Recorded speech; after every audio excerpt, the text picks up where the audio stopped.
दोस्तों नमस्कार, मैं हूं डॉक्टर प्रदीप प्रसन्न। आप भी प्रसन्न होंगे ऐसी आशा ही नहीं, पूर्ण विश्वास है। आप सबका स्वागत है मेरे चैनल हिंदी की बिंदी पर। तो आइए आज कुछ नया सीखते हैं नए टॉपिक के साथ।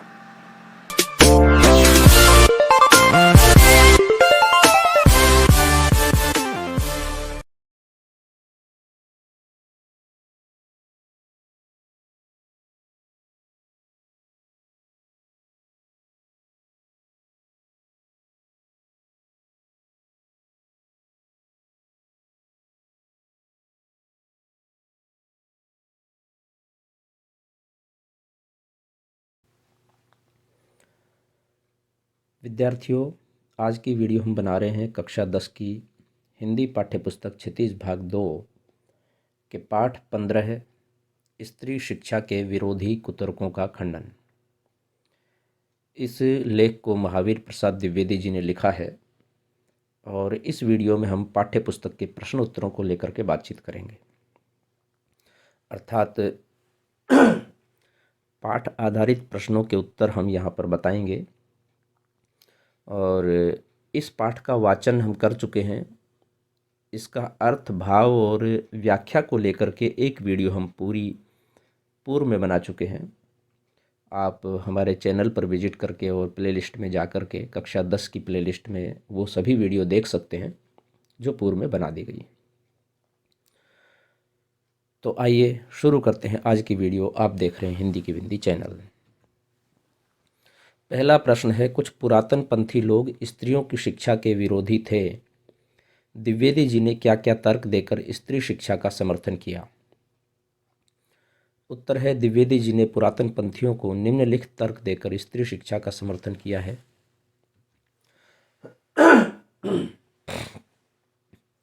नाटकों में कुलीन स्त्रियों को उनके प्राकृत भाषा बोलने पर अपढ़ होने का सबूत नहीं माना जा सकता है। कुछ शिक्षित लोग ही संस्कृत बोलते थे, शेष अन्य लोग प्राकृत ही बोलते थे। महात्मा बुद्ध ने अपने उपदेश प्राकृत में दिए तथा जैन बौद्ध साहित्य प्राकृत में लिखा गया है। यद्यपि शिक्षा के पर्याप्त प्रमाण नहीं हैं, हो सकता है कि वे कहीं खो गए हों। भारत में वेद मंत्रों की रचना में स्त्रियों का योगदान रहा है, जो उनके शिक्षित होने का प्रमाण है। रुक्मिणी द्वारा श्री कृष्ण को पत्र लिखने से यह सिद्ध होता है कि प्राचीन काल में भी स्त्रियों के पढ़ने लिखने का चलन था। प्रश्न नंबर 2 है, स्त्रियों को पढ़ाने से अनर्थ होते हैं। कुतर्कवादियों की इस दलील का खंडन द्विवेदी जी ने कैसे किया है? अपने शब्दों में लिखिए। उत्तर है, स्त्री शिक्षा के विरोधी कुतर्क देते हुए कहते हैं कि स्त्रियों को पढ़ाने से अनर्थ होते हैं। उनकी इस दलील का द्विवेदी जी ने अत्यंत विनम्रतापूर्वक खंडन किया है। वे कहते हैं, यदि स्त्रियों के द्वारा किए गए अनर्थ उनकी शिक्षा के कारण हैं, तो पुरुषों के द्वारा बम फेंकने, रिश्वत लेने, चोरी करने, डाके डालने, नर हत्या करने जैसे कार्य भी उनकी पढ़ाई के कुपरिणाम हैं। ऐसे में इस अपराध को ही समाप्त करने के लिए विश्वविद्यालय और पाठशालाएं बंद करवा देनी चाहिए। इसके अलावा दुष्यंत द्वारा शकुंतला से गंधर्व विवाह करने और बाद में शकुंतला को भूल जाने से शकुंतला के मन में कितनी पीड़ा उत्पन्न हुई होगी, यह तो शकुंतला ही जानती है। ऐसे में उन्होंने दुष्यंत को जो कटु वचन कहे, यह उनकी पढ़ाई का कुफल नहीं बल्कि उनकी स्वभावोक्ति है। प्रश्न नंबर 3 है, द्विवेदी जी ने स्त्री शिक्षा विरोधी कुतर्कों का खंडन करने के लिए व्यंग का सहारा लिया है। जैसे यह सब पापी पढ़ने का अपराध है, न वे पढ़ती न वे पूजनीय पुरुषों का मुकाबला करती। आप ऐसे अन्य अंशों को निबंध में से छांटकर समझिए और लिखिए। उत्तर है, द्विवेदी जी ने स्त्री शिक्षा विरोधियों के कुतर्कों का खंडन करने के लिए व्यंग का सहारा लिया है। उनमें से कुछ व्यंग निम्नलिखित हैं। अच्छा, तो उत्तर रामचरित में ऋषियों की वेदांत पत्नियां कौन सी भाषा बोलती थी? उनकी संस्कृत क्या कोई संस्कृत थी? जिन पंडितों ने गाथा सप्तशती, सेतुबंध महाकाव्य और कुमारपाल चरित आदि ग्रंथ प्राकृत में बनाए हैं वे अपढ़ और गंवार थे, तो हिंदी के प्रसिद्ध अखबार से संपादक को भी अपढ़ और गंवार कहा जा सकता है। पुराने ग्रंथों में अनेक प्रगल्भ पंडितों के नामोल्लेख देखकर भी कुछ लोग भारत की तत्कालीन स्त्रियों को मूर्ख, अपढ़ और गंवार बताते हैं। इस तर्कशास्त्रज्ञता और न्यायशीलता की बलिहारी स्त्रियों के लिए पढ़ना कालकूट और पुरुषों के लिए पीयूष घूट। अगला प्रश्न है, पुराने समय में स्त्रियों द्वारा प्राकृत भाषा में बोलना क्या उनके अपढ़ होने का सबूत है? पाठ के आधार पर स्पष्ट कीजिए। उत्तर है, पुराने समय में स्त्रियों का प्राकृत बोलना उनके अपढ़ होने का सबूत नहीं है, क्योंकि उस समय प्राकृत प्रचलित और लोक व्यवहृत भाषा थी।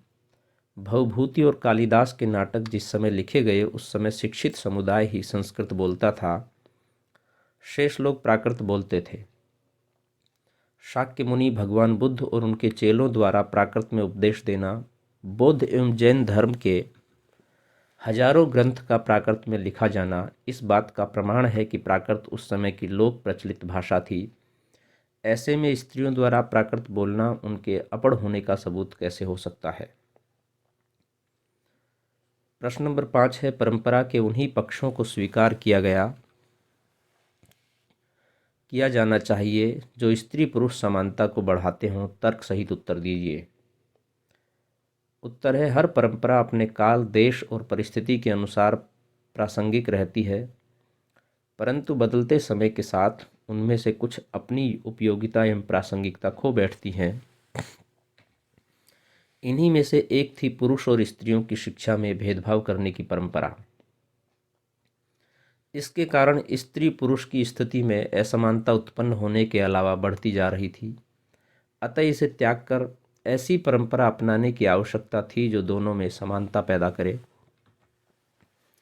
शिक्षा वह साधन है जिसका सहारा पाकर स्त्रियां पुरुषों के साथ कदम से कदम मिलाकर चल सकती हैं और लगभग हर क्षेत्र में अपनी प्रतिभा का लोहा मनवा रही हैं। अतः लड़का लड़की में भेदभाव न करने, उनके पालन पोषण, शिक्षा दीक्षा तथा अवसरों में समानता देने की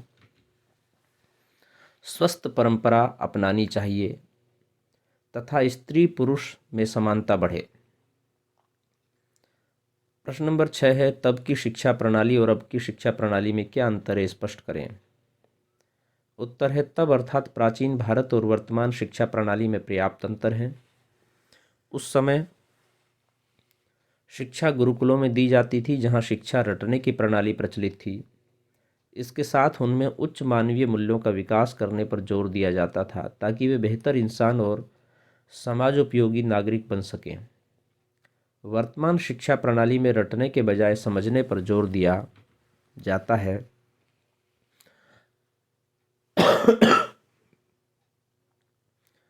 आज की शिक्षा पुस्तकीय बनकर रह गई है, जिससे मानवीय मूल्यों का उत्थान नहीं हो पा रहा है।